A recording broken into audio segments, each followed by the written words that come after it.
ça va être l'avant-dernier cours d'optique. Je vais continuer à vous parler des lentilles minces. On va faire quelques exercices. Vous allez vous entraîner, vous, à faire quelques petites choses, des constructions liées aux lentilles. Et on va commencer dans ce cours aussi à parler des instruments d'optique. C'est-à-dire, faire d'optique, c'est bien joli, mais pourquoi faire? Et donc dans ce cours et puis dans le suivant, on va s'intéresser aux applications de tout ça, c'est-à-dire comment on se sert des lentilles ou des miroirs pour faire des images qui peuvent être ou bien vues à l'œil, ou bien qui peuvent être projetées sur un écran, projetées sur l'arrière d'un appareil photo pour prendre des photos, etc. On n'aura pas le temps d'étudier beaucoup d'instruments d'optique, hein, en un cours et demi, ça va faire trop court, donc il faudra qu'on choisisse. Alors, en fait, vous avez le choix. Donc, si vous avez une préférence massive, vous me direz ce que vous voulez faire. Essentiellement, aujourd'hui, on va étudier l'œil comme instrument d'optique, comment ça marche un œil. Des choses que vous savez et d'autres que probablement vous ne savez pas. On fera une petite expérience rigolote avec ce que je vous ai demandé d'amener. Et la prochaine fois, on étudiera deux instruments d'optique. Et on aura le choix vous aurez le choix entre les télescopes, les lunettes astronomiques, les microscopes, pourquoi pas l'appareil photo. Voilà, il y a tout un tas d'instruments d'optique qu'on peut étudier. Ils sont tous listés dans les notes sur le Moodle. Donc vous irez voir. Et si vous avez une préférence massive, genre ah ouais, tiens, j'ai super envie qu'on étudie ce truc-là, vous me le dites pendant les vacances et au dernier cours, on le fera effectivement. D'accord ? Alors d'abord, avant de faire ça, on va terminer les choses que j'avais à vous dire sur les lentilles. Et on a vu la dernière fois deux choses. Les lentilles, on a vu la relation de conjugaison, donc la formule qui nous disait comment est-ce que la position de l'image était reliée à la position de l'objet. Je vais la réécrire ici. 1 sur OA' moins 1 sur OA, avec des barres, est égal à 1 sur OF'. On l'avait peut-être écrit avec des signes moins ici et des signes moins ici, mais c'est complètement équivalent. Et je vais ici introduire aussi une grandeur. Cette quantité-là, OF', on l'appelle souvent petit f', donc c'est une grandeur qui peut être positive ou négative, c'est ce qu'on appelle la focale de la lentille. Quand on dit la focale d'une lentille, c'est de ça qu'on veut parler en fait. Ça c'est positif quand on oriente, pour une lentille convergente, quand on oriente la lumière, quand on oriente l'axe, suivant la propagation de la lumière. C'est-à-dire si on a de la lumière qui arrive par ici et qu'on veut savoir, et que je vous connais la position de l'image, on oriente plus par là-bas, pour une lentille convergente, cette grandeur est positive, c'est-à-dire que le O est ici, et F' se trouve ici. Donc on a vu ça la dernière fois, on a aussi vu comment construire géométriquement les rayons avec quelques rayons simples qui ont des propriétés particulières. Et ce qu'on va faire là maintenant, c'est on va s'intéresser un petit peu plus aux images. Là. Enfin, on va prendre ce truc-là qui a été dessiné. Donc on m'a dit que c'était un lapin, donc je vais effectivement supposer que c'est un lapin. Et si on fait l'image de ça avec une lentille, on prend une lentille convergente, je mets les foyers. Si on fait ça, je vais essayer de faire quand même assez bien. On prend un rayon particulier qui passe par le centre. Là, il passe par le centre, on dirait pas, mais il passe par le centre. On prend un rayon qui passe par F. Qu'est-ce qui lui arrive à ce rayon? Il ressort parallèle, comme ça. Le bout de l'oreille du lapin se trouve ici. Et on se retrouverait ici avec un lapin crétin à l'envers. Ce serait quelque chose comme ça.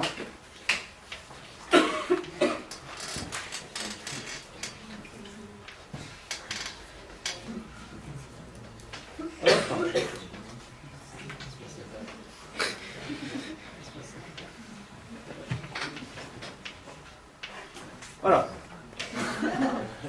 Et donc on aurait l'image qui se trouve ici. Vous avez vraiment un commentaire à faire. Sur la vidéo, je ferai le tour pour qu'on voit lequel est le plus beau. La question qu'on va se poser ici, c'est quelles sont les propriétés de cette image. On a l'air de trouver ici, quand on fait cette construction-là, que l'image elle a à peu près la même taille que l'objet. Ici, elle est inversée, elle se forme à cet endroit-là. On peut avoir envie, dans certaines situations, de faire des images qui sont petites ou qui sont grandes, suivant l'application. Là, d'ailleurs, on va faire un petit jeu. Est-ce que vous pouvez me dire dans quelle situation on a envie de faire comme ça une image? On a un objet qui est quelque part devant nous, et on a envie, avec une lentille convergente, d'en faire une image qui soit plus petite, voire beaucoup plus petite. Une photo, oui, effectivement, c'est un super exemple. Si vous voulez prendre un éléphant en photo, vous n'avez pas envie que l'image de l'éléphant sur l'arrière de l'appareil photo, ça soit plus grand ou de la même grandeur que l'éléphant. Ça ne tiendrait pas. Donc on veut une image qui soit plus petite pour que ça rentre dans le capteur. Est-ce que vous pouvez me donner un exemple maintenant où on voudrait que l'image soit plus grande? Alors télescope, c'est un mauvais exemple. Donc non mais c'est bien de le faire remarquer parce qu'on se dit tiens, télescope, on a envie de grandir les choses. Est-ce que dans un télescope, l'image est effectivement plus grande que l'objet? Vous prenez la Lune, est-ce que vous avez une image au foyer du télescope qui est plus grande que la Lune? Non, la Lune c'est énorme, hein, ça fait des milliers de kilomètres de long, voilà. Donc c'est pas un exemple, mais en tout cas l'image est plus grande que l'objet. Vas-y. Alors microscope, ça c'est un mauvais exemple aussi, parce que l'image là elle est vraiment virtuelle. On veut mettre l'œil en fait, on ne veut pas mettre un écran. Ça j'en parlerai tout à l'heure quand on verra le fonctionnement de l'œil. Une loupe c'est pareil, l'image elle est virtuelle là. Une loupe en général c'est pas ça qu'on fait, on met l'œil ici, on met pas un écran. C'est très rare que vous ayez un objet, vous mettez une loupe et puis vous projetez ça sur un écran. C'est pas ça que vous faites. Vous mettez l'œil et on va voir que c'est des propriétés d'image qui sont complètement différentes. Caméra.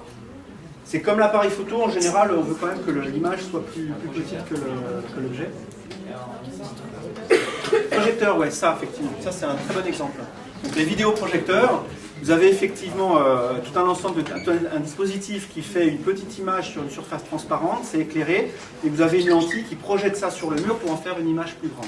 C'est un super exemple, effectivement, de ça.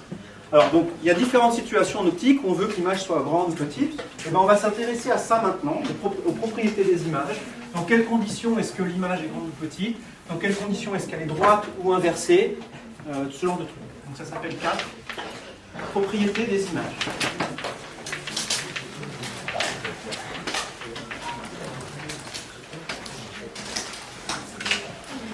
Et alors, ce qu'on va faire dans un premier temps, je vais réécrire la relation de conjugaison et je vais exprimer la position de l'image en fonction de la position de l'objet via la relation de conjugaison.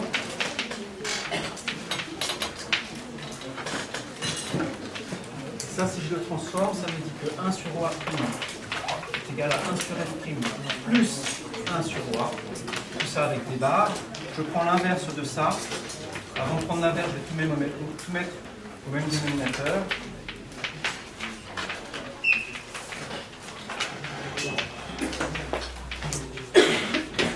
OA' bar, ça fait donc F' fois OA bar sur F' plus OA bar. Donc ça vous donne, c'est une formule du coup qui vous donne en fonction de la focale et de la position de l'objet, vous donne la position de l'image. Ce qu'on va faire dans un premier temps,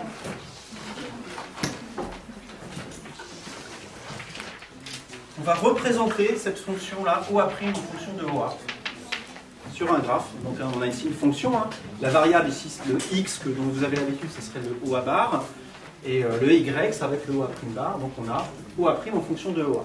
Ça, c'est représenté par une courbe. On va tracer cette courbe ici, puis on va regarder les différentes zones de cette courbe, ce qu'ils peuvent nous dire d'intéressant sur la position.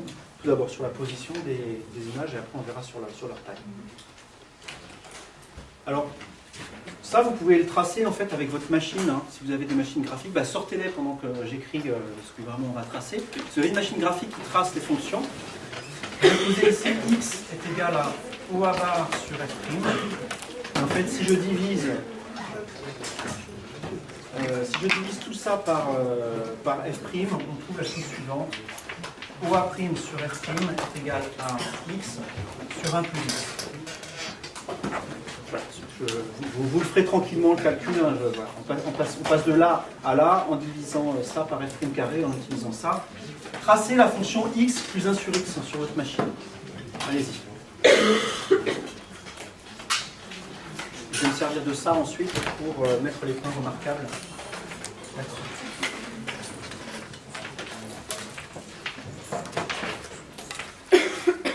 Alors le dessin que je vais faire ici, je vais considérer F' positif, ça va être pour une lentille convergente.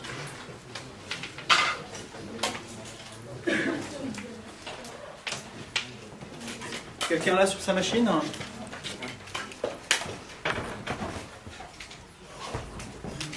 Donc vous devez voir une courbe en deux parties.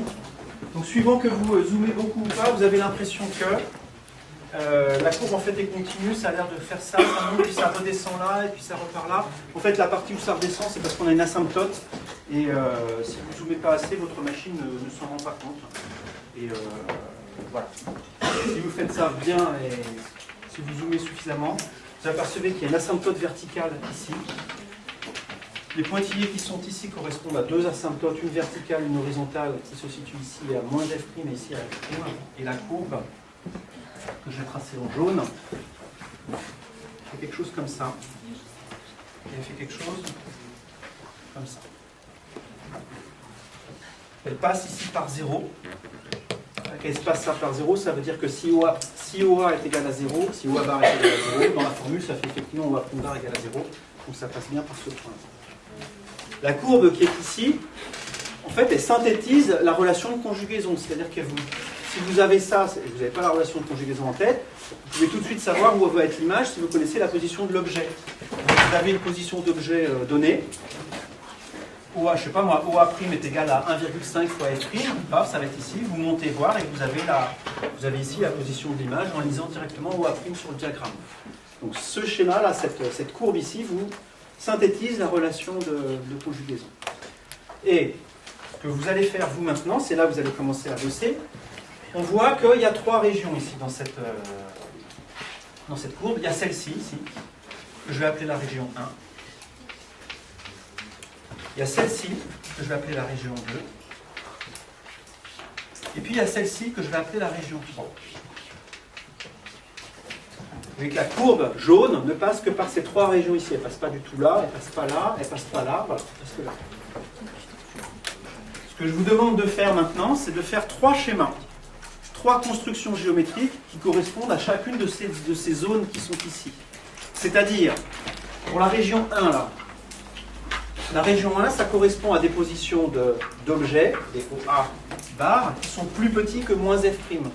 Vous allez commencer par vous poser la question, tiens, où sont les objets dans le cas de la zone 1 ici? Vous allez faire la construction géométrique et vous allez voir qu'effectivement la position des images que vous trouvez correspond à ce qu'on lit sur le diagramme. Si ça vous paraît obscur ce que je suis en train de dire, je le redirai avec vraiment le schéma en face des yeux tout à l'heure quand vous l'aurez fait. Et donc pour l'instant, tracez une construction géométrique en plaçant un objet satisfait à la condition que ça soit dans la région 1 ici. Vous ferez ensuite pareil pour la région 2 et pour la région 3. Alors je vous laisse réfléchir 30 secondes juste pour voir si vous arrivez à le faire. Et après je vous donne un indice de plus pour être sûr que vous arrivez à le faire.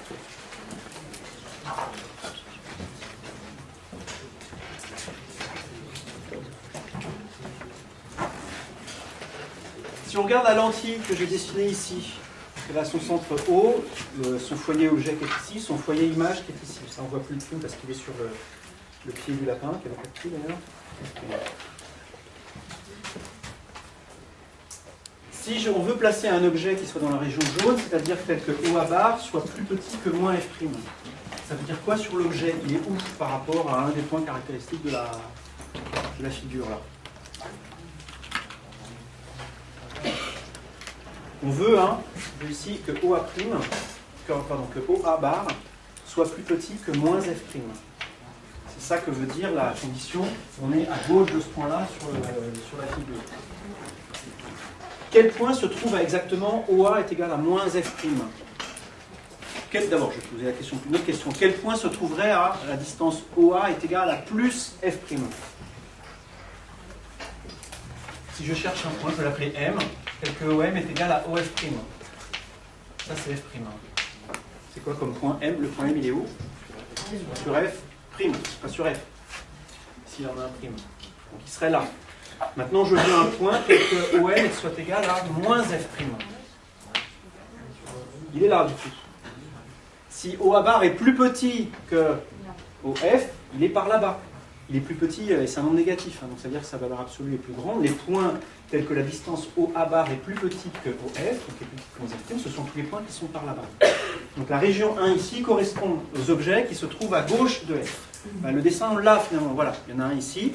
On a un objet qui est à gauche de F, on a tracé son image, et le dessin que je vous demandais de faire, c'était un dessin de ce type-là. Vous n'allez pas le faire, vous allez faire les autres après. Simplement, regardons déjà ce que nous dit cette figure ici.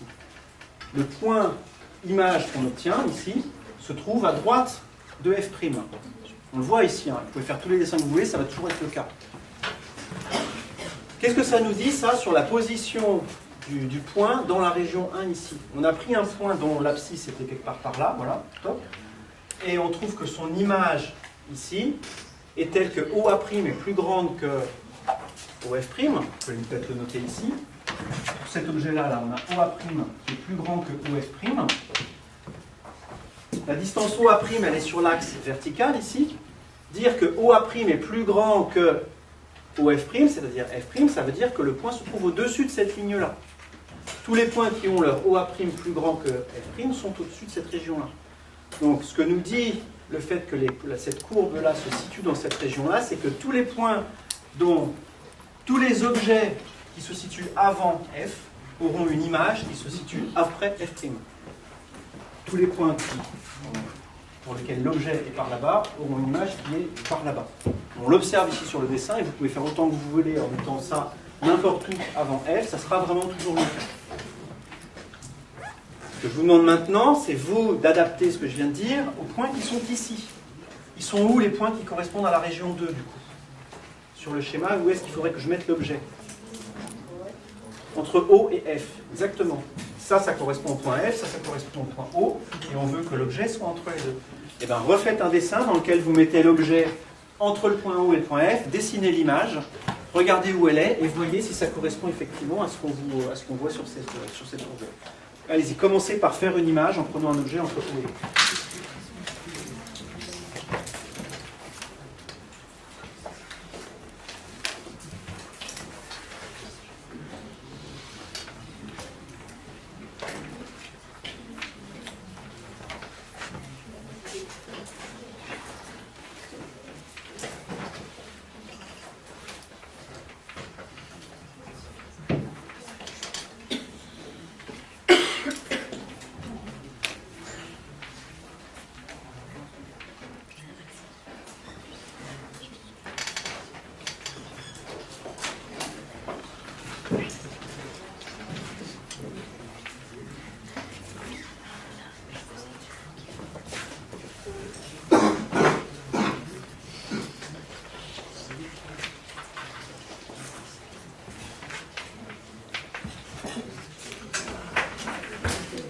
Effectivement, on applique bêtement les règles que je vous ai données la dernière fois. On a des rayons particuliers, on les trace.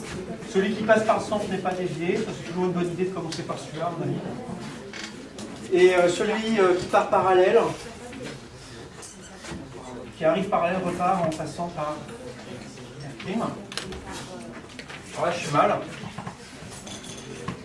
Donc, elles ont l'air parallèles, elles ne le sont pas. En fait, si on fait ça proprement, hop, ça va se croiser par là-bas. Et l'image, elle est ici, en fait.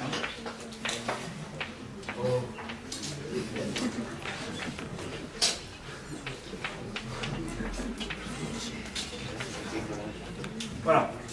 Donc on se retrouve avec une image qui est en avant. L'objet était là. Je construis l'image, je la trouve ici. Donc ça c'était A, je vais mettre ça le point A ici. Le point A' du coup se trouve là.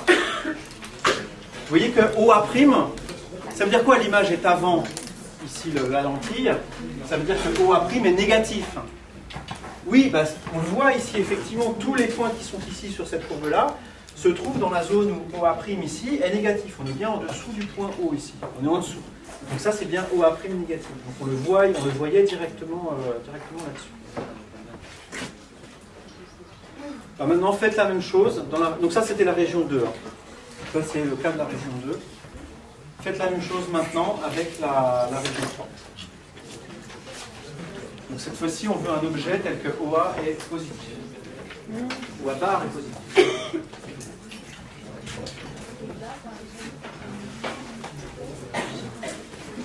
Alors, est-ce que vous arrivez déjà à mettre l'objet? C'est ça qui est un peu difficile ici. Non, il n'est pas à l'infini. Hein. L'objet, si on veut se mettre dans la région 3, il faut mettre l'objet après la lentille, en fait. C'est ça que ça veut dire. Alors, ça paraît peut-être un peu débile, hein, si on veut faire l'image, de mettre l'objet après la lentille. Qu'est-ce que ça veut dire, en fait? Quel mot vous avez envie de me dire, là? L'objet qui est après la lentille, ça veut dire que l'objet, il est comment? Virtuel, exactement. Virtuel. C'est-à-dire quoi un objet virtuel?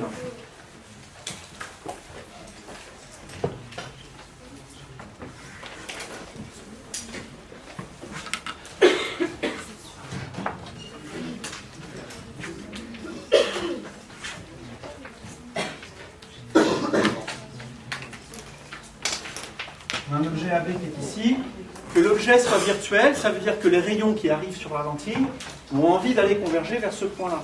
C'est-à-dire que vous avez tout un ensemble de rayons ici qui iraient là-bas. S'il n'y avait pas la lentille, ils iraient là-bas. Voilà. Et on intercepte ces rayons avec la lentille et on les fait converger. Donc ça, c'est ça qui est un petit peu difficile pour vous, que vous avez un petit peu du mal à concevoir, et c'est normal, hein, c'est un petit peu subtil comme notion. La notion d'objet virtuel, c'est pas une notion, c'est pas un objet matériel qui est là et qu'on va aller placer après la lentille. En fait, même la notion d'objet elle-même, il n'y a même pas besoin que les rayons se croisent pour qu'on puisse parler d'objet. Parce que ça veut dire quand on dit on a un objet en optique, ça veut dire qu'on a des rayons qui ou bien convergent ou bien divergent. Donc si on a des rayons qui font ça ici, je vais tracer ça ici, tiens, par exemple.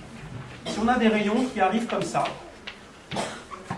et qui auraient envie d'aller converger vers un point, ça c'est ce qu'on appelle, on dit que ces rayons forment un objet virtuel. Voilà, c'est ça que ça veut dire un objet virtuel. C'est on a des rayons qui ont envie d'aller converger en un point. Ce qu'on appelle un objet réel, c'est des rayons qui font ça, qui ont l'impression de venir ici d'un point. Ceci dit, peut-être qu'ils ne se sont jamais croisés et qu'ils ne viennent pas de là, les rayons. Hein. Peut-être qu'ici on avait une lentille et puis que ça venait d'ailleurs et que ça a fait diverger les rayons comme ça, peu importe. Si on a des rayons qui ont cette configuration et qui arrivent sur une lentille, pour cette lentille, ça, c'est ce qu'on appelle un objet réel. Hein. Pensez-y vraiment en termes d'orientation des rayons. Des rayons qui arrivent comme ça, objet virtuel. Des rayons qui arrivent comme ça, objet réel. Pour les images, entre parenthèses, c'est l'inverse. C'est-à-dire que donc ici, la lentille, elle aurait été là. Hein.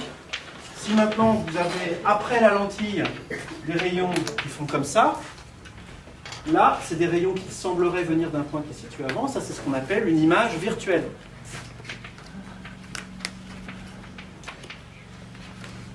Alors que si on est dans ce cas-là, ça, c'est ce qu'on appelle une image réelle. Dans ce cas-là, si on laisse la lumière se propager suffisamment loin, eh bien, elle va effectivement converger en un point qui va faire une image au sens où on l'a dessiné dans le cas numéro 1, par exemple. Donc, pensez vraiment aux objets, images et virtuels et réels en termes de ces 4 petits schémas qui sont ici. Je pense que là, si vous dites « Ah oui, tiens, c'est pas bête », et puis hop, et vous allez oublier, donc vous me reposerez la question, on en reparlera. C'est quelque chose qui n'est pas aussi évident que ça pourrait le départ. En tout cas, ici, on est dans la situation où effectivement, on a une image, un objet pardon, qui est virtuel, l'objet AB, et on s'intéresse à l'image que forme la lentille de cet objet, c'est-à-dire comment est-ce que ça transforme les rayons qui arrivent là.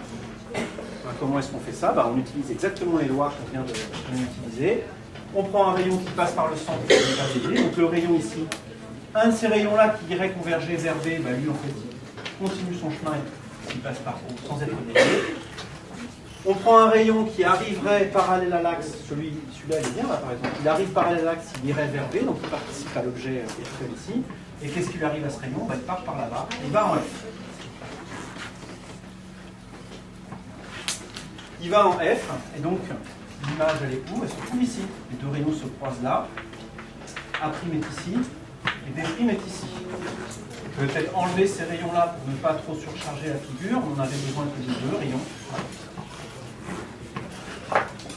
Et on trouve cette fois une image, telle que OA' est positif. Oui, c'est bien le cas ici.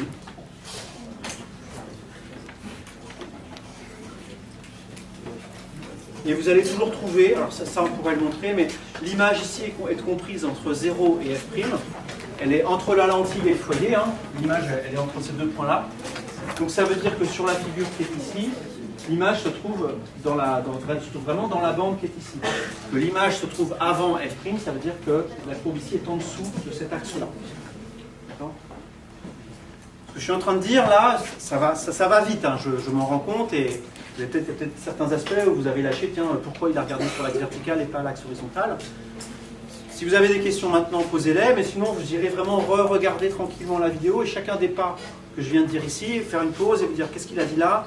Ah oui, là d'accord, l'axe vertical c'est les images, l'axe horizontal c'est les objets, donc d'accord, je comprends la phrase. Et faites vraiment cet exercice-là, ça doit vous prendre un bon quart d'heure pour les 5 minutes qui viennent de passer là, de décortiquer ce que je viens de dire. Okay.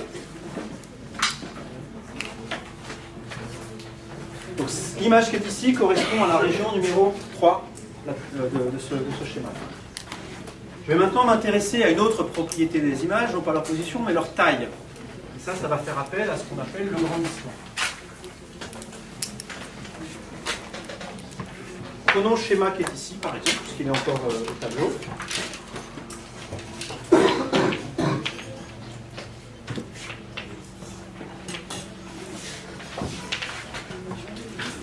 On appelle grandissement d'un système optique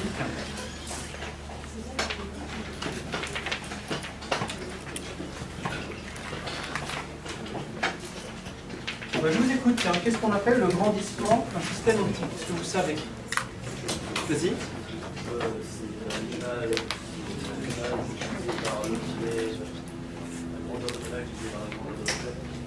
C'est ce que tu voulais dire? C'est ce que vous avez envie de dire tous? Taille de l'image sur taille de l'objet. Donc ici, ça serait A'B' sur AB. Oui. Et alors, souvent, on écrit ça de manière un tout petit peu plus précise avec des barres. C'est une notation qui peut paraître un petit peu bizarre parce que AB et A'B' ne sont pas sur le même axe. Donc c'est bizarre de comparer a priori les tailles algébriques sur des trucs qui sont d'axes différents.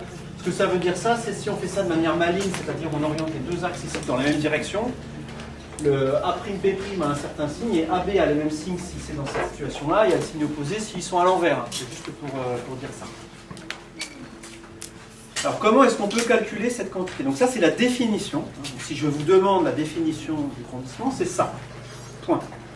Il se trouve que quand on travaille avec des lentilles, on peut démontrer que ça c'est aussi égal à une autre grandeur intéressante. En particulier si on regarde dans le triangle qu'on applique Thalès, le triangle qui est ici, là, qu'est-ce qu'on peut dire sur gamma? À quoi il est égal aussi?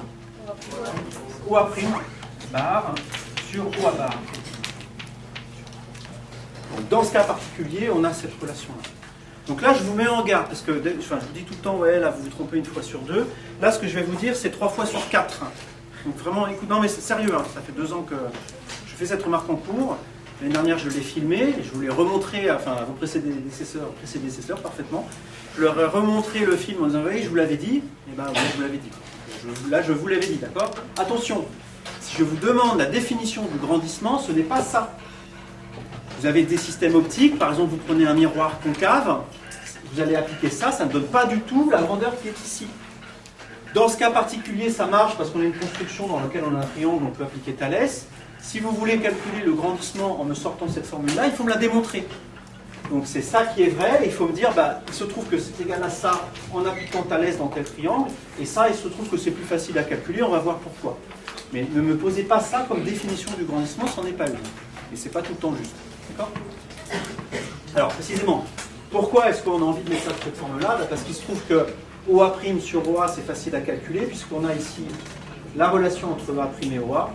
Donc je vais là-dedans remplacer OA' ici par cette expression-là. Ça donne simplement gamma est égal à, bah, quand on divise sur OA bar, ça enlève ce terme-là, et il reste F' sur F' plus OA bar.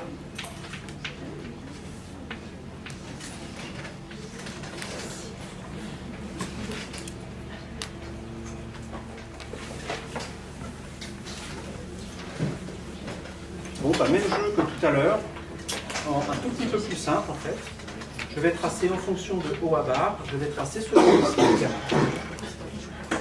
Comme tout à l'heure, on va avoir 2 régions, éventuellement. Et je vais séparer ici la région 1 de la région 2 qui est en dessous là, et la région 3 qui se trouve par là. Prenez votre machine, ceux qui ont une machine qui trace les cours. Comme tout à l'heure, si on divise tout ça par F', ça nous dit que gamma c'est 1 sur 1 plus x, où x c'est encore ici OA bar sur F'. Donc tracez 1 sur 1 plus x. Je vais le reproduire au tableau.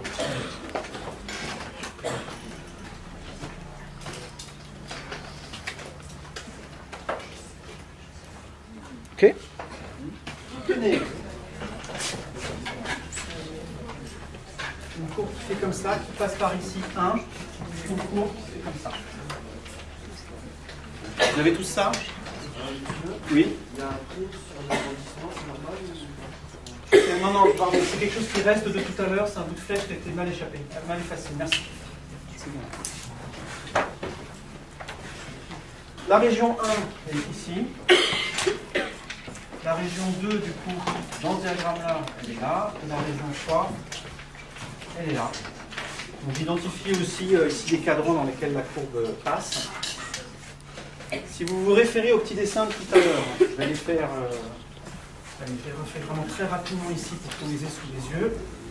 Je ne vais peut-être pas faire tout le lapin. Donc dans le cas 1, on avait quelque chose qui était là. AB, A'B'. Dans le cas 2, on avait un objet qui était ici. Et une image qui était là-bas.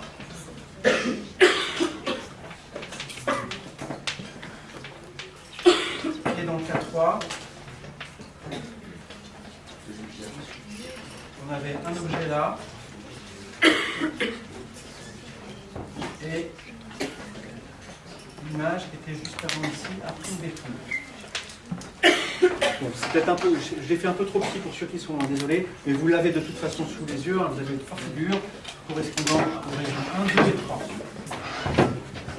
Sur la figure qui est ici, vous voyez que dans la région 1, gamma est négatif. Gamma négatif, ça veut dire quoi sur les images? Vous pouvez me dire un mot qui correspond à gamma négatif. L'image est inversée, effectivement. Si l'image est inversée par rapport à l'objet, ça veut dire ça que le gamma est négatif. Et on le voit, c'est ce que nous dit la courbe qui est ici. On est bien en dessous de 0, donc ici, gamma est négatif. Donc dans toute cette partie-là, la courbe l'image va être inversée. Donc ça veut dire si vous voulez faire, vous avez un objet et vous voulez en faire une image inversée sur un... Vous voulez en faire une image à l'endroit sur un écran, vous n'y arriverez pas. Imaginez, vous êtes là avec votre lapin, votre diapositive de lapin, et puis vous voulez en faire, vous la projeter sur un écran, par exemple, en mettant une lentille ample. Ben, vous pourrez faire ce que vous voulez avec votre lentille, vous n'arriverez pas à faire une image à l'endroit sur le mur. C'est pas possible. Qu'est-ce qu'il faudra faire si vous voulez faire une image du lapin à l'endroit sur le mur? Retournez la lentille, retournez l'image. Hein? Si vous allez voir là ce qui se passe sur le rétroprojecteur qui est là-haut quand il est allumé, si vous projetez une image d'un lapin ici, les petits pixels qui sont derrière la lentille qui se trouvent là-dedans, le lapin il est à l'envers. Hein. Ils sont pas bêtes les gens, ils ont prévu quand même. Ou alors ils ont monté le truc à l'envers si... Donc l'image qu'on va obtenir va être inversée dans toute cette région. Dans la région 2 maintenant, dans celle qui est ici, c'est intéressant ça parce que ça nous dit que le grandissement il est positif, donc l'image elle est bien à l'endroit, oui c'est ce qu'on voit, et le grandissement est plus grand que 1. C'est pas mal ça, plus grand que 1, ça veut dire qu'on a une image qui peut être éventuellement plus grande que l'objet, enfin qui va être plus grande que l'objet. Ça, ce dispositif là, ça porte un nom, c'est une loupe. Vous mettez votre œil ici, et là où normalement les rayons venaient d'ici, vous avez l'impression qu'ils viennent de cet objet-là qui est plus grand. On y reviendra à ça sur les instruments d'optique, mais une loupe c'est exactement ça, ça sert à ça. Alors attention, c'est pas forcé qu'on gagne grand-chose. Si vous êtes, on peut faire une remarque un peu maligne ici. Vous pouvez me dire, ouais, mais d'accord, A'B' il est plus loin, enfin il est plus grand, mais il est aussi plus loin. Donc est-ce qu'il va pour autant apparaître plus grand à l'œil qui regarde ici que AB? Enfin, ça c'est une bonne question en fait. On y reviendra quand on verra la. Et dans le cas 3, gamma est aussi positif, donc l'image est à l'endroit, et gamma est plus petit que 1. Dans toute cette région-là, donc cette fois-ci, l'image est plus petite. C'est bien ce qu'on observe ici, l'image est plus petite que l'objet. Le but de ce que je viens de faire là, c'est pas tant pour les résultats eux-mêmes de savoir ça par cœur. On s'en fout de savoir ça par cœur, c'est juste essayer de vous habituer un petit peu à lire une courbe. Une courbe, souvent quand on prend la peine de représenter les choses sur une courbe, par exemple comme ça, il y a plein d'informations dedans. Et si vous savez décrypter cette information, souvent c'est beaucoup mieux d'avoir en tête une courbe qu'une formule. Hein, si vous avez une mémoire photographique, c'est différent type de mémoire, mais si vous arrivez à visualiser une image et que vous arrivez à vous rappeler de ça, si vous vous rappelez ensuite ce que ça veut dire vraiment, ce qu'on peut en tirer, ben voilà, vous savez autant de choses en optique que quelqu'un qui connaît la formule qui est ici. Alors après, ça c'est pas forcément facile pour faire des calculs, parce qu'il faut bien la tracer, il faut la graduer correctement, mais il y a beaucoup d'informations là-dedans et là-dedans. Alors avant qu'on passe à autre chose sur ça, est-ce que vous avez des questions sur ce que je viens de dire? Vas-y. Ça, c'est juste dans ce cas-là ou c'est la cour? Ça, c'est dans le cas d'une lentille convergente. Et pour toute lentille convergente, ça va être ça. Alors, précisément, merci de faire préciser ça. Dans les notes, j'ai refait l'exercice avec une lentille divergente. Donc ce que je vous propose de faire, vous ferez ce que vous voulez, mais c'est de ne pas aller regarder les notes et vous poser la question, tiens, si je faisais la même chose avec une lentille divergente, qu'est-ce que ça changerait? Qu'est-ce que ça changerait sur les schémas déjà? Donc les refaire, les 6, enfin, 1, 2, 3. Donc refaire les 3 schémas ici, mais avec une lentille divergente, en plaçant l'objet à différents endroits. Tracer cette courbe-ci avec cette fois-ci un f' qui est négatif, donc pour une lentille divergente, et comparer, donc identifier les zones de la même façon et comparer avec les schémas que vous aurez. Dans un premier temps, faites ça. Vous allez probablement en ramer un peu, parce que vous avez peut-être moins l'habitude des lentilles divergentes. Allez voir dans les notes ce qu'on vous propose. On vous donne les courbes et puis les constructions. Une fois que vous aurez vu ce qu'il y a dans les notes, vous refermez les notes et le lendemain, vous essayez de le refaire sans les notes. D'accord ? Je vous conseille vraiment de faire cet exercice. Je vous assure que si vous le faites, vous aurez appris quelque chose. Plus que si vous allez simplement voir les notes, ou plus que si vous n'allez carrément pas du tout voir les notes. Alors je vais terminer ce paragraphe-là sur une remarque sur la manière de former des images en optique. Vous allez à la rentrée faire des TP, des travaux pratiques d'optique. Et donc vous allez être amené à faire des images, essayer vraiment de construire, de faire des images. Vous avez un objet qui est là, vous allez mettre une lentille, et sur un plan, sur un écran, vous allez essayer de voir l'image.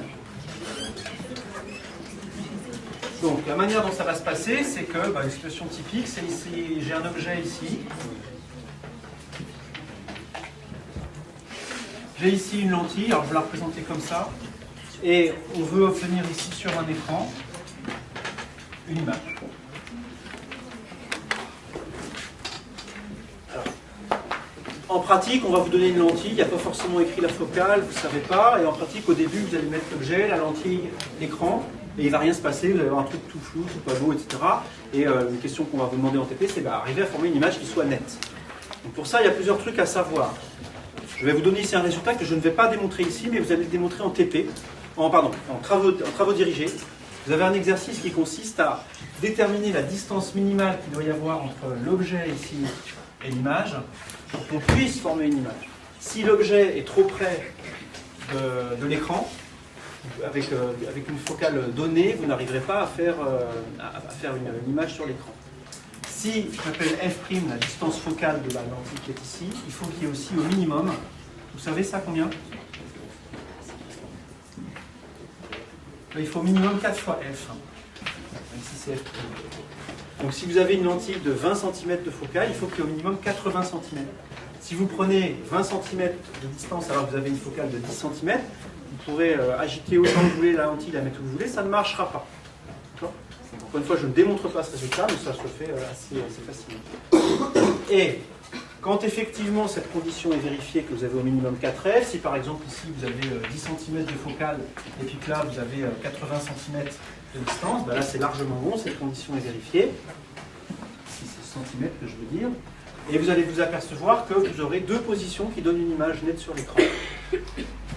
Vous laissez l'objet à un endroit donné, vous laissez l'image à 80 cm, et puis vous allez bouger la position de la lentille, et vous allez voir deux régions, deux endroits où vous avez une image nette. Vous avez une première position plutôt par ici, où vous aurez une image qui est grande, et inversée. Et puis vous aurez une deuxième position ici, où l'image sera petite et inversée aussi.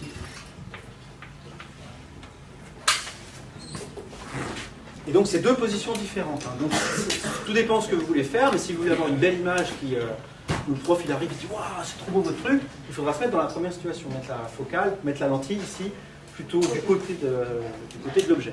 On peut avoir des situations où on veut le contraire, on veut un peu concentrer la lumière, avoir une image plus petite, et dans ce cas, il faut mettre la lentille ici. Ensuite, une autre précaution qu'il faut prendre si vous voulez des images qui soient vraiment belles. On a vu dans le début du cours, quand on a abordé les lentilles, là, au début du cours sur les lentilles, que tout ce qu'on a écrit ici, c'était valable dans les conditions de Gauss. On les a vite oubliées, les conditions de Gauss. Là. Elles sont toujours, il faut qu'on soit dans les conditions de Gauss pour que ce qu'on a écrit soit vrai. Si on n'est pas dans les conditions de Gauss, il n'y a pas stigmatisme, même approché. Et dans ce cas, en fait, on a une image qui va être floue. Ça veut dire quoi se mettre dans les conditions de Gauss? On ne peut pas regarder la lentille très fort et dire « Ah, ne laisse passer que les rayons qui sont proches de l'axe, c'est plus incliné », ça ne marche pas comme ça. Sauf que si, en fait, on peut lui dire, comment on lui dit « Ne laisse passer que les rayons qui sont proches de l'axe », on met un diaphragme ici. Alors, un diaphragme, je vais le dessiner en 3D.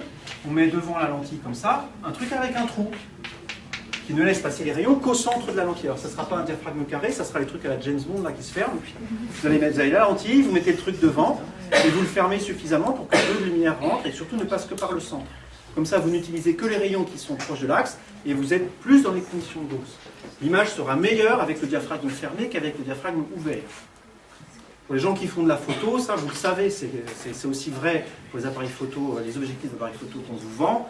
Alors, on s'arrange pour que quand même qu'on n'est pas dans les conditions de Gauss, les images soient bonnes, parce que sinon on n'arrivera pas à les vendre, ce serait trop pourri les images. Mais vous apercevez quand même, si vous allez voir le détail des images que vous faites avec un appareil, que les images obtenues avec un diaphragme bien fermé sont plus belles que celles obtenues avec un diaphragme bien ouvert. Et voilà, donc ça permet d'avoir des rayons qui passent qui sont proches de l'axe. On veut aussi que les rayons soient peu inclinés. Ça c'est un peu plus délicat, on ne peut pas trop...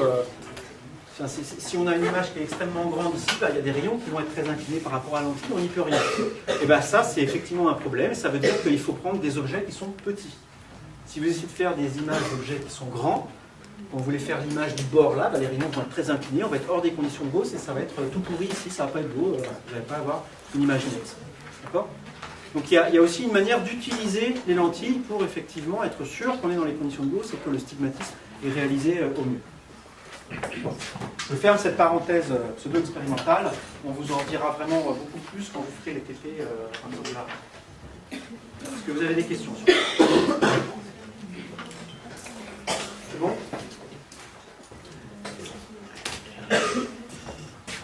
Alors, à ce stade du cours, parfois je prends le temps de faire un truc, là je ne le fais pas, mais je vais vous dire les mots pour que vous alliez éventuellement voir plus loin si vous voulez.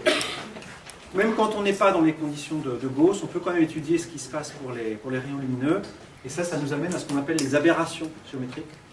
Quand on sort des conditions de Gauss, le système a des aberrations géométriques, en fait on peut les classer. Il y en a qui déforment l'image, il y en a qui la rendent floue. Il y en a qui font que le plan focal, c'est pas un plan, mais c'est plutôt un truc courbé. Et voilà, il y a toute une sous-discipline de l'optique qui consiste à étudier et à classer ces aberrations géométriques. Et les comprendre, ça permet en fait aussi de mieux les corriger. Donc si vous cherchez notamment aberrations géométriques sur Wikipédia, je pense que vous aurez des choses à lire. Si vous allez voir dans des bouquins d'optique géométrique, c'est aussi en général décrit un moment ou un autre. Dans les notes, j'en ai mis 2 mots, il doit y avoir une demi-page, mais je ne suis pas allé très loin dans la description de ça. Si ça vous intéresse et que vous avez des questions, on peut effectivement en parler.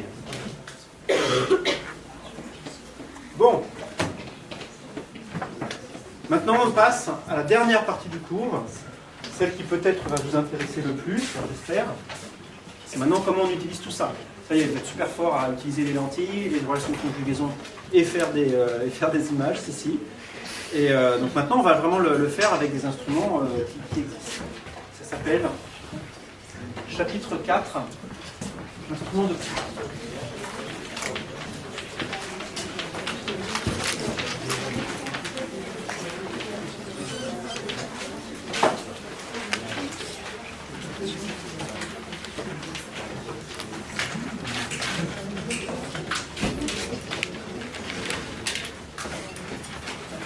Alors, ce qu'on appelle un instrument d'optique, c'est un dispositif optique qui permet de former des images. C'est vraiment ça la définition la plus générale.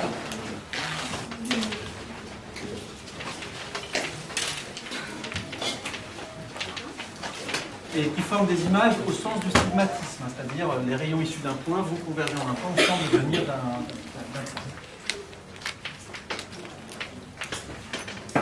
Le mot image, il a plein de sens dans la vie de tous les jours, et en particulier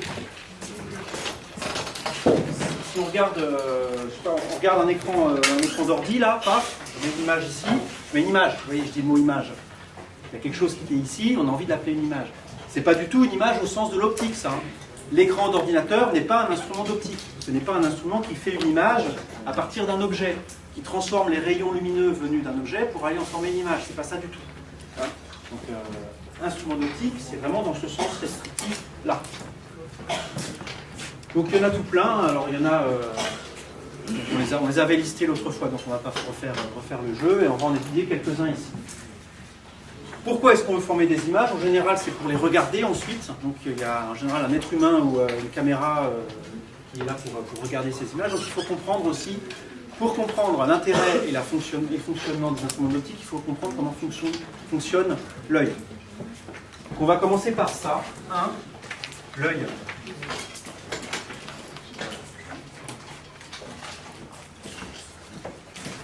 Ah bah tiens, je vous pose un truc. Vous dessinez un œil sur votre feuille et quelqu'un va venir le dessiner au tableau. Volontaire, ne vous inquiétez pas, je ne vais pas forcer quelqu'un à aller au tableau. Évidemment, si quelqu'un, je pense que quelqu'un aura envie d'y aller, je dirais toi, tu vas. Et il viendra dessiner l'œil, d'accord? Donc faites un œil, mais pas un schéma, enfin pas un schéma, mettez pas votre œil, mais faites-le avec les détails, n'essayez pas de simplifier, faites vraiment l'œil dans le plus de détails possible que vous pouvez. Et de côté, pour qu'on comprenne comment ça marche. Du coup, en gros, tu prends ton œil, tu te mets comme ça, tu prends une lame de rasoir, d'accord? Je te fouterai au montage.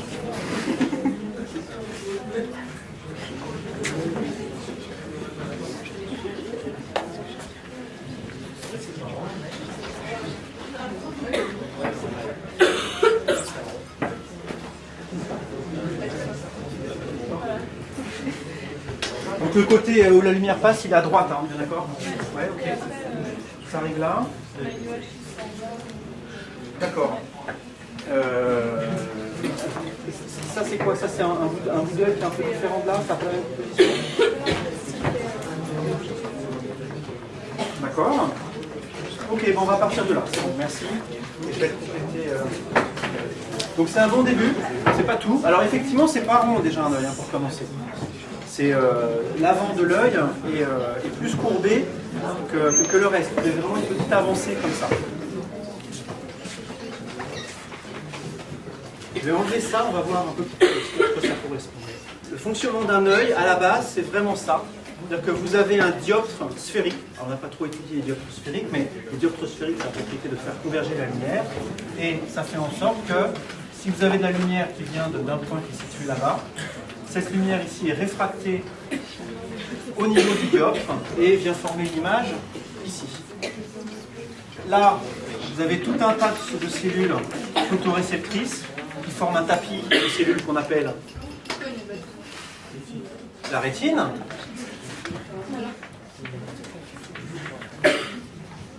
C'est essentiellement des terminaisons nerveuses. Hein. C'est le bout de terminaison nerveuse, la rétine. Et elles sont toutes rattachées entre elles pour former un gros câble qui sort ici, qui s'appelle le nerf optique. Bon, vous avez plein de trucs, vous avez plusieurs couches qui traitent aussi l'information. Vous avez des neurones là-dedans, mais je ne vais pas rentrer dans ce cas-là. Donc essentiellement, un œil, ça marche comme ça. Si ça ne marchait que comme ça, vous auriez des problèmes pour voir net. Parce que si c'était réglé, si l'œil est réglé pour que les rayons qui viennent d'ici, effectivement, convergent bien là. Si vous regardez maintenant un objet qui est plus près, qu'est-ce qui va se passer? La lumière qui était mise ici arrive ici.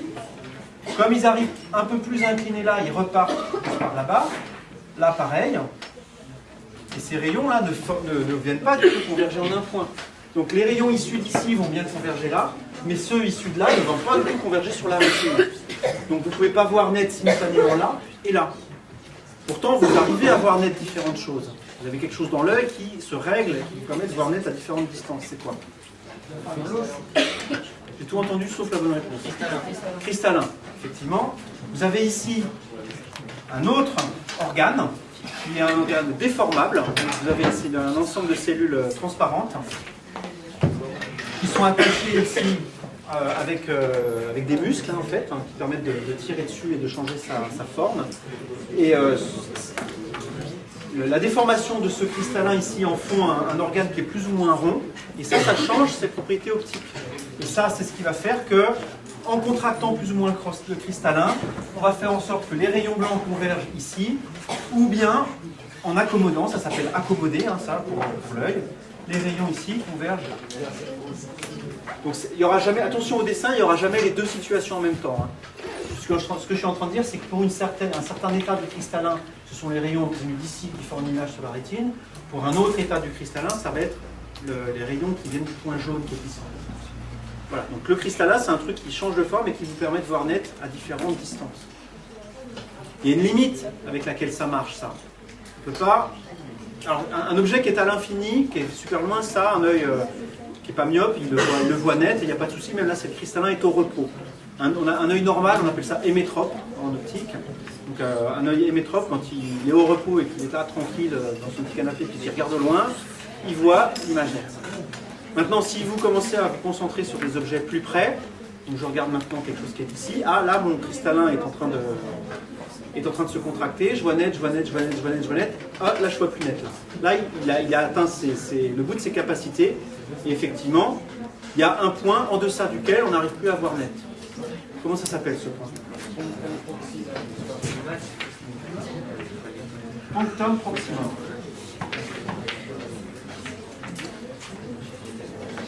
Donc c'est le point le plus proche qu'on peut voir net.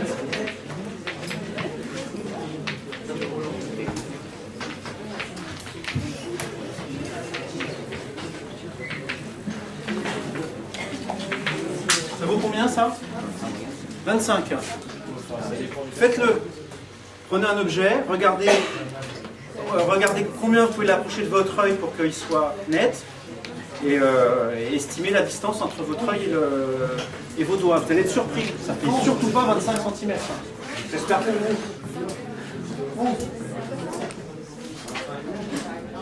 c'est plus effectivement de l'ordre de 15, voire un petit peu moins pour vous. Hein.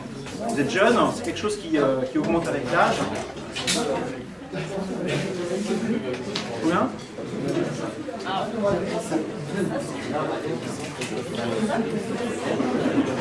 Alors faites gaffe de ne pas vous mettre la règle dans l'œil.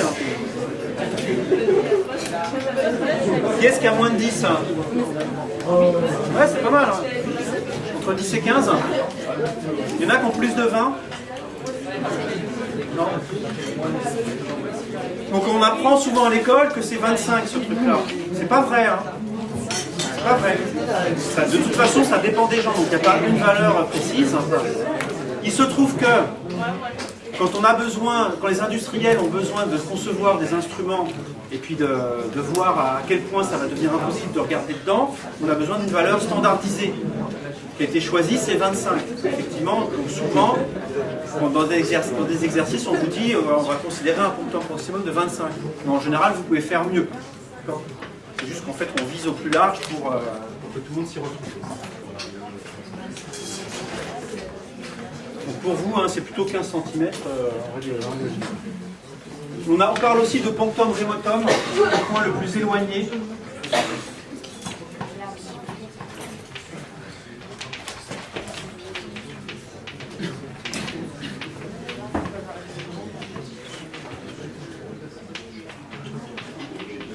On peut voir net.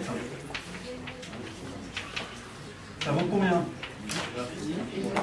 Pour l'œil dit hémétrope, encore une fois, effectivement, c'est l'infini. Vous pouvez voir aussi loin que vous voulez. Même c'est d'autant plus confortable en général, si vous n'êtes pas myope. Vous regardez loin, l'œil se repose et il voit net. Donc ça, pour l'œil hémétrope, ce point-là est un infini et celui-là, il est à une quinzaine de centimètres à votre âge. Alors, on fait une petite expérience. Avec le fameux carton là. Ah mince, j'en ai fait un pour moi, je l'ai donné. Ok, tant pis. Vous avez tous votre petit carton, donc je vais demander de préparer, d'amener un carton, une petite épingle et puis un bout de journal.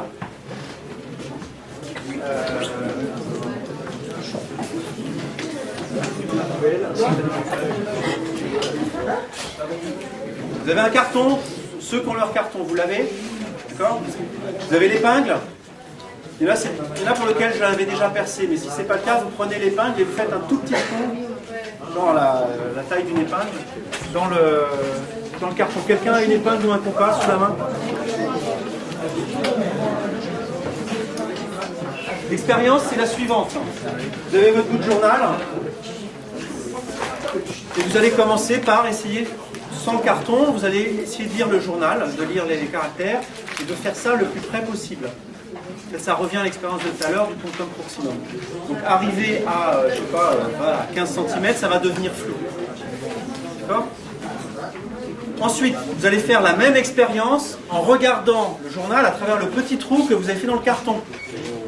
Alors attention, c'est peu lumineux, hein, parce que vous avez fait un petit trou, il y a peu de lumière qui passe. Mais à travers le petit trou dans le carton, donc le petit trou, vous le collez vraiment à l'œil. Hein. Voilà, vous commencez par regarder autour de vous comme ça, et ensuite vous regardez l'article, et regardez à combien vous pouvez vous approcher pour voir net. Prêt? Très près. Donc si vous faites ça comme ça ne marchera pas. Hein. Il faut coller ça à votre œil, vraiment regarder à travers, comme si c'était une serrure et qu'il y avait quelqu'un d'autre côté que vous ne voulez pas qu'il vous voit. Voilà. Et puis vous mettez l'article comme ça et vous vous approchez le plus possible.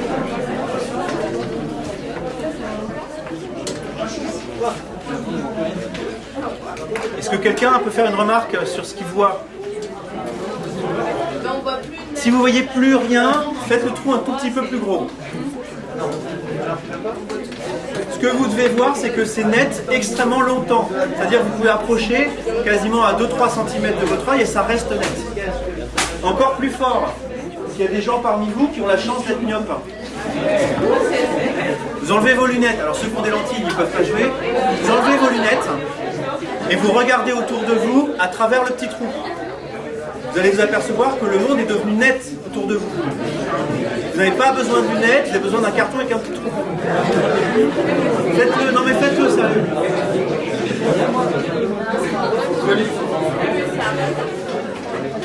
C'est bon, vous revenez avec moi? Ce qui vient de se passer là, ce qu'on a fait, c'est la chose suivante. Vous avez... C'est bon? C'est un peu toujours le danger de faire ce genre de truc, après je n'arrive pas à avoir votre attention. Vous êtes revenus? Donc, vous avez un objet qui, dans un premier temps, est ici. Ce que veut dire que l'œil arrive à en faire une image, c'est que les rayons qui viennent d'ici passent dans l'œil, puis viennent converger là. Quand je vous dis, on approche l'objet pour qu'il soit plus près que le punctum proximum, c'est-à-dire qu'on approche l'objet tellement près que l'œil ne peut plus faire ça, et on se retrouve avec des rayons qui, en fait, ne convergent pas suffisamment, ils iraient converger là. Et donc ils font quelque chose comme ça. Et en fait, ils font une tache. Donc, quand l'objet est trop près, ça fait ici une tache au lieu de faire un point. C'est ce qu'on appelle voir flou. Pourquoi est-ce que mettre un petit carton, ça aide? Ça serait, de toute façon, si ça aidait de mettre un carton, vous n'achèteriez pas des lunettes à 200 balles pour... Non. En fait, vous faites avoir. On va en parler tout après. Si je mets ici un petit trou, il se passe la chose suivante. Parmi tous les rayons là qui passaient, il y en a plein qui sont arrêtés. Et les seuls rayons qui passent, finalement, ce sont ceux que je vais mettre en rouge. On ne laisse passer que certains rayons ici qui passent dans le trou. Ceux-là. Qui font encore une tache ici sur le fond de la rétine, mais qui est beaucoup plus petite que la tache initiale. Vous voyez ici sur le schéma. Eux, ils auront envie d'aller là. En fait, ce qu'on a fait, c'est qu'on a enlevé tout un tas de rayons, on a gardé que ceux-là. Là. Donc, on a isolé un tout petit faisceau de lumière qui vient faire une tache qui est petite. Si cette tache elle est suffisamment petite, votre œil va avoir l'impression de voir net. C'est exactement ça que vous venez de faire. Vous avez isolé dans les rayons qui forment l'image un petit faisceau qui vient faire une tache minuscule et votre œil a l'impression de voir net. Ça, c'est aussi ce qui se passe en photo. Hein, je reviens encore là-dessus parce que c'est une application courante. Le fait de voir net des objets qui sont à des plans différents, ça s'appelle la profondeur de champ en photo. Parfois, on a envie que tout soit net sur une photo. Vous avez une fleur juste devant vous, une magnifique fleur, puis un rocher, puis des montagnes, et vous voulez que ce soit tout beau, etc. Il faut que tout soit net partout. Si vous voulez que tout soit net partout, il ne faut surtout pas être dans la situation où vous avez des rayons qui peuvent former un grand faisceau comme ça. Pour augmenter la profondeur de champ, il faut fermer le diaphragme sur l'appareil photo. Avec un diaphragme fermé, vous aurez tout qui va être flou, qui va être net, partout sur la photo. Alors que si c'est très ouvert, vous aurez que l'avant-plan ou l'arrière-plan ou le plan médian qui est net, et le reste flou, mais jamais tout net en même temps. Cette expérience-là vous dit que si vous fermez, si vous mettez un petit trou devant votre œil, vous voyez net tout le temps. Ça semble révolutionnaire, ça. Vous dites pourquoi je vais acheter des lunettes. Quel est le désavantage, à part le ridicule, quel est le désavantage du dispositif là? Vas-y. Pourquoi il force vachement pour voir net? Pourquoi il force? Parce que il déforme le cristallin pour faire une image nette. Alors non, en fait, si tu regardes, si tu te concentres vraiment sur ce qui se passe dans ton œil, il fait rien l'œil. Tu as l'impression que c'est difficile, mais c'est pas parce que le cristallin force. Là, il voit net, donc il se dit c'est bon, je fais plus rien. Mais une autre raison. Ça change le champ de vision, sinon. Non, ça change pas le champ de vision. Tout ce qui était visible, le reste. Mais vas-y. Effectivement, vous diminuez énormément la quantité de lumière qui passe. Donc vous voyez très sombre. Et quand tu dis l'œil force, en fait, c'est surtout ça, c'est que tu es là en train d'essayer de voir un truc, c'est vachement sombre, et ton œil, il essaye d'agrandir à fond son diaphragme, hein, l'iris, et il peut l'ouvrir tant qu'il veut, tu as mis un cache, donc ça ne se passe rien, et donc tu forces à essayer d'ouvrir l'iris, et voilà quoi. Donc l'inconvénient de ça, c'est effectivement la quantité de lumière. Sur Internet, quand vous cherchez sur ce genre de truc, vous tombez sur un... Moi, ça m'a fait exploser de rire. Vous avez des lunettes comme ça, qui sont vendues, avec des trous comme ça. En fait, c'est vraiment des lunettes opaques, hein, noires, dans lesquelles ont été fait plein de trous. Et on vous dit, ouais, grâce à ce système-là, machin, voilà, vous allez voir net. Alors ils sont malins, ils se sont dit, on va pas juste faire un trou, parce qu'il n'y a pas beaucoup de lumière, mais on va en faire plein. Donc en gros, vous collez 2 passoires sur les yeux et puis vous ouvrez les lunettes. Donc ça marche pas. Si on réfléchit à ce qui se passe, si on fait plusieurs trous, ça va faire plusieurs images, en fait, à des endroits différents. Donc si vous mettez 2 petits trous côte à côte, vous allez voir deux images, voilà, vous allez voir en double. Plein de petits trous, ça va être en multiple et ça va finir par devenir flou aussi. Donc ça, c'est l'arnaque à fond. Ça marche. Hein. Ok, un gogo, un qui s'est fait avoir, qui est trop vert d'avoir dépensé 30 €, qui dit non, ça marche, je m'en fous. J'ai essayé, ça marche. Ok, t'en as? Non. Alors ça peut marcher si l'œil, si on regarde simplement sur un des trous qui sont là. Dans ce cas, on voit très peu lumineux par contre. Alors, autre propriété, quand on analyse ce qui se passe vraiment dans l'œil. Donc je refais le schéma qui est ici. On a le diaphragme là. On a un objet qui est ici. Je dessine toujours des bonhommes. Ah non, mais c'est la parité. Hein. Quand on a vu tout à l'heure que quand on a une lentille mince, on a d'un objet réel une image réelle qui est forcément inversée. Si vous amusez à faire, là c'est pas une lentille mince, c'est un peu plus compliqué, mais il se trouve que c'est la même chose. On observe qu'on a ici aussi une image qui est inversée, c'est-à-dire que sur le fond de la rétine se forme une image de ça, mais à l'envers. Donc ça, le premier qui a vu ça, c'est probablement Kepler, qui avait remarqué ce truc. Et lui, en fait, donc Kepler, il est arrivé à un moment où on n'avait pas encore vraiment compris comment tout ça marchait. On essayait de comprendre. On n'avait pas encore les lois de Snell-Descartes. Hein. Vous vous rappelez de la loi de Kepler de la réfraction, lui, il avait compris qu'aux petits angles, l'angle de réfraction est proportionnel à l'angle d'incidence. C'est-à-dire R est égal à N fois I, ou l'inverse si on se comprend comme indice, mais il n'avait pas les sinus encore. Bref, il s'intéressait à la formation des images. Et lui, il a pris l'approche expérimentale. Il a vraiment été chercher un œil. Alors, je pense que c'est un œil de vache, mais pas un œil humain, peu importe. Il a été chercher un œil de vache. Il a été, avec son petit couteau, son scalpel, peler le derrière de l'œil ici. Il a ouvert. Il avait un super jouet, du coup. Il pointait l'œil comme ça dans les directions. Et il voyait se former sur la petite couche transparente qui restait, là, il voyait se former à l'envers l'image de ce qu'il y avait de l'autre côté. Et donc il a montré comme ça expérimentalement que sur le fond de l'œil se formait une image qui était inverse de ce qu'il y avait devant. Ça, c'est très mal passé. Cette observation-là, les gens l'ont pris pour un débile. Les gens ont dit, enfin, oui, ton truc d'accord, mais l'œil humain, c'est certainement pas comme ça, parce que si l'image se formait à l'envers sur la rétine, on verrait à l'envers. Or, on voit à l'endroit. Comme ça, ils ont fait. Qu'est-ce que vous avez envie de répondre à ça? Vas-y.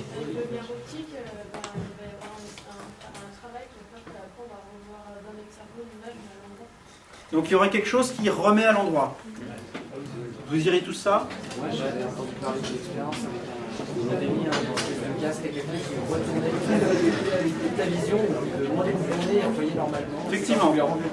Alors je vais le redire plus fort, parce que je ne sais pas si tout le monde a entendu, mais effectivement il y a des expériences assez célèbres qui ont été faites où par un dispositif optique on inversait le haut et le bas sur l'image, donc quelqu'un voyait tout d'un coup à l'envers, et au bout effectivement d'une demi-journée ou d'une journée, le gars voyait à l'endroit. C'est-à-dire qu'il y avait quelque chose dans son cerveau qui remettait ça comme il fallait, et alors il va avoir un peu mal à la tête quand même, hein, je pense, mais bon, il s'est habitué à ça. Ceci dit, attention, c'est une super mauvaise manière de présenter les choses que de dire il y a dans le cerveau un dispositif qui retourne l'image. Ça laisse penser que quelque part dans le cerveau, il y a une image finale qui serait à l'endroit.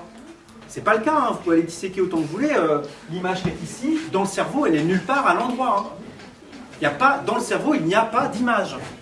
Il n'y a que de l'information. Donc la bonne réponse, à mon avis, c'est simplement de dire que oui, là-dessus, ça se forme à l'envers. Et bien simplement, le cerveau qui analyse ces informations se dit que ce bout-là de la dame, eh ben, il est du même côté que ce qui est dans le ciel d'habitude et où il y a le soleil. C'est ce qu'on appelle généralement le haut. Et depuis que vous êtes tout petit, ce que vous appelez le haut, c'est ce qui, sur votre rétine, vient taper là, hein, tout simplement. La notion de haut et de bas dans le cerveau, elle ne veut rien dire. C'est nous qui voyons ça comme ça. D'accord ? De la même façon que dans un appareil photo, quand on va le sortir, vous avez un appareil photo et l'image se forme à l'envers sur les capteurs. On s'en fiche complètement qu'elle soit à l'envers ou à l'endroit. Après, ça sort sous forme d'informations. C'est des bits qui sont dans un fichier. Ces fichiers sont analysés par quelqu'un qui sait comment ça a été codé. Et vous pouvez le ressortir comme une image que vous mettez à l'endroit ou à l'envers. Hein, d'accord ? Il n'y a pas non plus d'endroit ou d'envers dans une image, dans un format JPEG par exemple. C'est juste des nombres qu'il faut ensuite analyser. Donc, dans le cerveau, c'est un peu la même chose. Vous avez le nerf optique qui apporte tout un tas d'informations au cerveau, et le cerveau, il en fait après ce qu'il veut pour dire, bah, tiens, tel objet se trouve à côté de tel autre, il y a ce machin-là qui est dans le ciel, hop, on va appeler ça le soleil. Et donc il n'y a pas quelque chose dans le cerveau qui remet l'image à l'endroit. Cette discussion, alors, je vous conseille vraiment d'essayer de l'avoir avec des gens autour de vous, d'essayer de présenter ça à des gens qui ne font pas de physique, ou je sais pas, dans votre famille, ou des copains, ou j'en sais rien, et vous leur dites, ah ouais, tiens, en fait, l'image, elle est à l'envers sur l'œil, pourquoi on ne voit pas à l'envers? Et bien, je vous assure qu'une fois sur deux, ou 2 fois sur 3, vous aurez extrêmement de mal à avoir cette conversation. Parce que vous savez à peu près ce que vous voulez dire, la personne à côté va vous répondre des trucs, et vous avez l'impression qu'elle a raison, mais elle le dit mal, et vous allez tourner en rond comme ça pendant vraiment longtemps, hein. Ça peut durer des heures, en fait, hein. Donc, je vous invite à essayer de faire cette expérience, de discuter comme ça avec quelqu'un, pour vous rendre compte de la difficulté qu'il y a à aborder ça. Et pourquoi est-ce que Kepler, du coup, il s'est fait bananer, puis on lui a dit non, mais ton truc c'est débile, l'image ne se forme pas à l'envers dans la rétine. Il a fallu attendre quand même pas mal de décennies pour qu'on admette et qu'on comprenne. Est-ce que vous avez des questions sur l'œil? Oui. Comment votre œil, dès le début, il sait que le soleil est en haut? Il ne sait pas. Ton œil, tes bébés, comme ça, hop. Tu vois, t'es dans le berceau, tu vois un truc où c'est souvent bleu et un truc où c'est souvent vert. Tu apprends à parler, tes parents te disent le truc bleu c'est le haut, hein, le truc vert c'est le bas. Voilà, tu associes ce qui est là-bas au haut, ce qui est là avec le bas.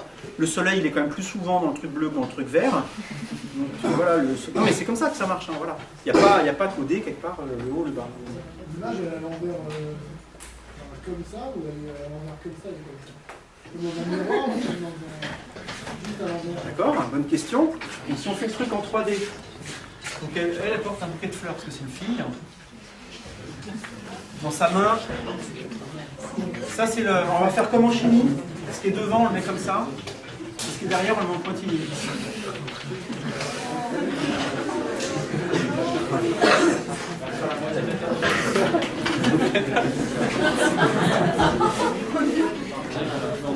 Donc si effectivement on fait l'image de ça avec l'œil, ça va être le fond de l'œil. J'enlève tout ce qui est devant là, pour ne pas perturber. Est-ce que l'image de la dame ici va être comme ça, avec son bouquet dans cette main là, donc qui est vers nous, hein. Vous voyez toute la situation en 3D là? Donc ici la fleur est vers nous. Est-ce que ici la fleur va être vers nous aussi? Ça c'est vers nous. Ou est-ce qu'elle va être de l'autre côté? C'est ça ta question en fait, hein. On est d'accord? Vas-y. On va être de l'autre côté parce que l'œil il est asymétrie circulaire. Oui, Donc, tout à fait. il retourne dans tous les sens. Donc s'il inverse dans un sens, il inverse forcément dans l'autre parce qu'il fait tourner. D'accord, donc ça c'est une réponse qui me convient. Une autre manière de le dire, c'est de se dire que l'œil est un système constitué de lentilles, hein, on peut voir ça comme ça, ou même de dioptres, mais qui a la propriété aussi que je vais dire tout de suite. Le rayon qui passe par le centre, je vais dire ça autrement. Si on représente l'œil par une lentille, le rayon qui passe par le centre de la lentille n'est pas dévié, donc on peut tracer le rayon qui va de l'objet ici fleur à l'image fleur, ce rayon doit passer par le centre. Ça c'est possible que si ça se trouve de l'autre côté. Si la fleur ici est vers l'avant et la fleur ici est vers l'avant, le rayon qui joint les deux ne passe pas par le centre de la lentille. Donc en fait vous avez ici le centre de la lentille, vous avez la petite dame ici avec... Vous avez la lentille qui est ici avec... ça c'est une dame avec des fleurs, ça c'est ses fleurs, d'accord? Donc vous prenez les rayons qui vont passer par le centre de la lentille, vous voyez que les rayons qui passent par les fleurs ici, passent par là-bas, et vont se retrouver après la lentille comme ça. Donc ce qui était objet là se retrouve comme ça, et non pas comme ça. Donc ça inverse effectivement le haut et le bas, et la droite et la gauche. Ça répond à ta question? Alors, dernier petit truc, et puis on arrêtera probablement en avance du coup. Je vais vous dire un mot sur les défauts de vision, donc ça c'est des choses que vous connaissez probablement aussi.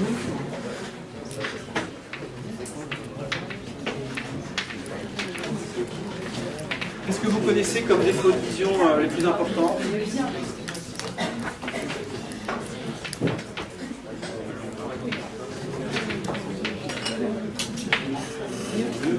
Myopie. Astigmatisme.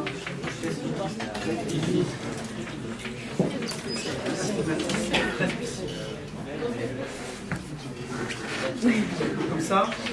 Jamais. Il est où le Y? Ouais, non, il est là.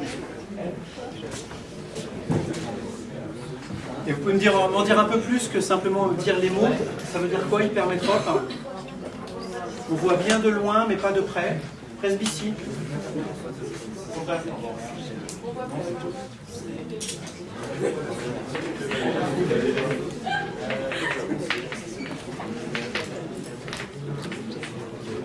Presbytie, donc du coup, la même chose.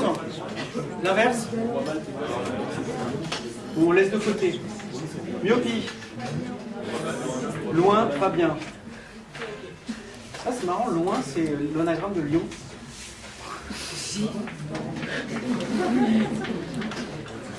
Très. Ok.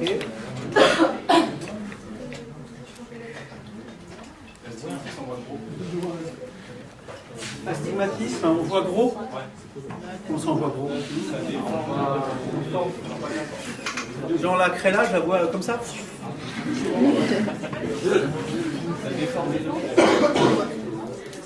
Vas-y. Oui, effectivement, c'est plus ça. Donc ça, c'est le fait, ça c'est un peu plus compliqué hein, comme défaut. C'est le fait que l'œil n'est pas vraiment circulaire, il est un peu elliptique. Et ça fait que les lignes droites qui sont dans une direction ne sont pas vues tout à fait comme une autre. Et pour dire les choses de manière le plus simple possible, dans le temps qu'on a là, si vous essayez de regarder des lignes horizontales, comme ça, et que vous essayez de les voir nettes, vous ne verrez pas net les lignes qui sont verticales. Et si vous voyez les lignes verticales nettes, vous ne verrez pas les lignes horizontales. Donc en gros, un quadrillage, vous allez le voir plutôt comme un ensemble de lignes, et puis les lignes perpendiculaires, vous allez les voir beaucoup moins bien. On voit la netteté que dans certaines directions privilégiées. La presbytie, celui-là vous êtes embêté parce que vous dites, ouais, il y a ça qui a été pris, il y a ça qui a été pris. Non, en fait, c'est la même chose que ça.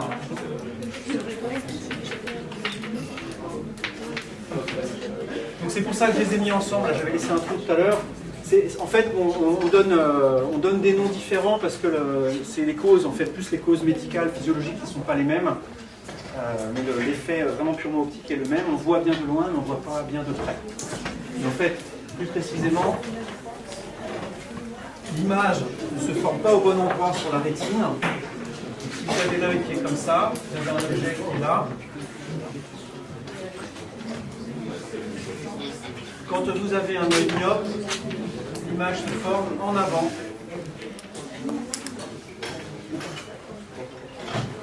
de la rétine. L'image se forme là. Et donc quand les rayons continuent, parce que eux ils s'en foutent que l'image soit là, un rayon qui est là, bah, il continue son chemin, il va taper là. Le rayon qui est là, il va taper là. Et vous voyez, vous, ici, une tache. Là où vous auriez un point, vous voyez une tache, vous voyez flou. Et si l'objet est loin, bah ce que fait d'habitude, ce que peut faire le cristallin pour pallier à ça, le cristallin qui est là-dedans, c'est se contracter davantage et faire converger davantage les rayons.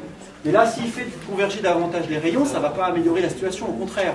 Si à partir d'ici, le cristallin il force au maximum pour faire converger les rayons davantage, ça va converger encore plus près, ici ça va être pire. Il faudrait que le cristallin soit capable de se détendre en fait encore plus, et c'est ça qui pose problème dans la myopie, c'est que vous avez une limite à ça. Votre cristallin n'a pas la bonne forme. Pour corriger ça, qu'est-ce qu'on fait? On met un verre correcteur devant. Est-ce que ce verre doit être convergent ou divergent? Il doit être divergent effectivement, parce que ce qu'on veut, là ici ça converge trop, donc ce qu'on veut c'est que les rayons qui arrivaient là finalement partent plus par là-bas, pour ensuite aller converger là-bas. Ici on leur donne un angle plus grand, du coup ici ils sont un petit peu moins déviés, ils vont converger là. Donc ça c'est la correction pour la myopie. Je ne fais pas le dessin, mais pour les deux défauts qui sont là, hypermétropie, presbytie, c'est l'inverse, c'est-à-dire que le point ici, l'image se forme trop loin, donc il faut mettre un verre convergent ici. Vas-y. C'est pas fort pour les daltoniens? Alors, les daltoniens, ça n'a rien à voir avec ça, c'est un problème purement au niveau de la rétine. C'est-à-dire qu'il y a des... La rétine, pour voir en couleur, elle a 3 types de capteurs qui sont sensibles au bleu, au vert et au rouge. Et vous pouvez en avoir un de ces capteurs qui est... vous n'avez pas assez d'un de ces capteurs, et donc il faut repérer les couleurs avec simplement 2 capteurs, et ça marche beaucoup moins bien. Donc on confond des couleurs, on les voit pas. Comment est-ce qu'on sait si on a un verre qui est convergent ou divergent? Les gens qui ont des lunettes là. Alors, on peut essayer de faire une image effectivement avec une divergente, vous n'y arriverez pas, une convergente, on y arrive. Il y a un moyen beaucoup plus simple. Hein. Vous prenez la paire de lunettes, vous la mettez sur un objet qui est quadrillé, enfin un objet, peu importe, vous le collez, et si vous éloignez la lentille, vous apercevez que pour une lentille divergente, ce que vous regardez, on a l'impression que ça diminue, ça devient plus petit, hein, ça rétrécit, alors qu'avec une lentille convergente, si vous l'écartez, ce qu'il y a derrière, ça augmente, ça devient plus grand, ça fait loupe en fait. Hein.